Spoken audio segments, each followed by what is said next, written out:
السلام علیکم ګرانو ملګرو د دویچ میت ابراهیم د یوټیوب چینل له طریقه به نن هم دویم تمرین د ځینو جملو د تکمیلولو یا مکملولو په اړه باندې ولرو. په یاد ولرئ چې همدا اول تمرین درس په یوټیوب چینل کې موجوده، کولای شئ چې تاسو هم هغه وګورئ. لینک یې د تشریح په برخه کې هم موجود ده. نو دلته موږ یو مثال لرو او همدارنګه په همدې باکس یا چوکاټ کې هماغه لغاتونه راکړل شوي دي چې د همدې جملو په جوړولو کې زموږ سره مرسته کوي او کولای شو چې همدا لغاتونه د لاندنیو جملو په تکمیلولو کې وکاروو. نو ډیر اسانه دي. همدارنګه یو مثال تکمیل شوی ده. تاسو کولای شئ چې د هغه مثال یا Beispiel ته په کتلو سره هم نورې جملې پوره او تکمیل کړئ. Beispiel مثال: Max kommt aus Köln. Max له کولن څخه ده. نو دا یو مثال ده.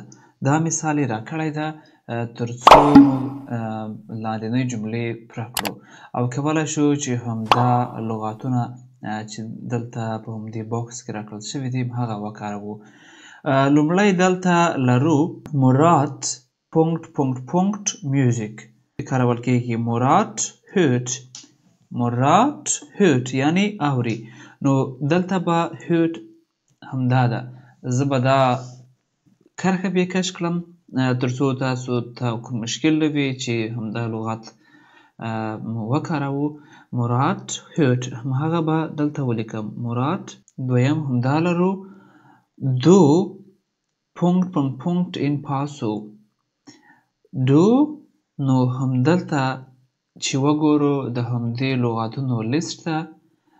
پاسو یوه سیمه ده. نو دلته به څه کارول کېږي؟ Du wohnst همدا ده. Du wohnst. نو wohnst به دلته وکاروو. Du یعنی ته اوسېږي. in Passau په پاسو کې. Du wohnst ته اوسېږي. بیا لرو Hanna ... in Wien. نو دلته به څه کارول کېږي؟ Hanna دلته به وګورو چې کوم لغاتونه شاید وکارول شي. دلته مو کولی شو چې studiert وکاروو. همدارنګه بل څه وکاروو lebt. Hanna studiert یعنی زده کړې کوي، درس وایي. studiert همدا کارولی شو. او بل څه کارولی شو؟ بل وکولی شو چې lebt in Wien. Hanna په وین کې زده کړې کوي یا په وین یا آسټریا کې هلته اوسېږي. lebt اوسېدلو ته وایي. Ich ... in Pause. Pause خو وقفې ته وایي.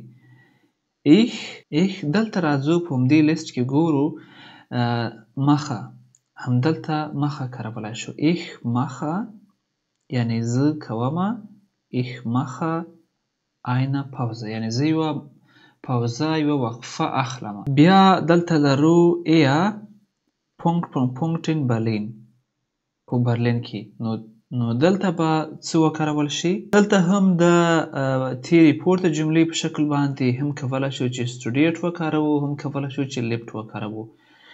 er studiert in Berlin یا هم کولی شو چې lebt. er lebt in Berlin یعنی تاسو په برلین کې اوسېږئ یا تاسو په برلین کې زده کړې کوئ. بیا لرو wir ...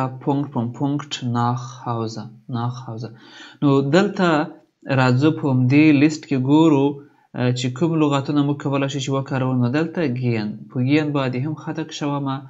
wir gehen موږ ځو nach Hause موږ ځو کور ته. بیا لرو theo دلته باید څه وکارول شي؟ theo دلته ګورو kennt. theo kennt Eva یعنی theo Eva پیژني یا شناخت ورسره لري یعنی پیژني. بیا لرو du ... Deutsch ته ... Deutsch. نو دلته مو ګورو د لغاتونو په هغو کلیکشن کې چې څه وکاروو؟ du lernst یعنی همدا ده. ته زده کوې du lernst ته زده کوې یا یې وایې صحیح. بیا لرو ایوا ein Eis آیسکریم ته ویل کېږي.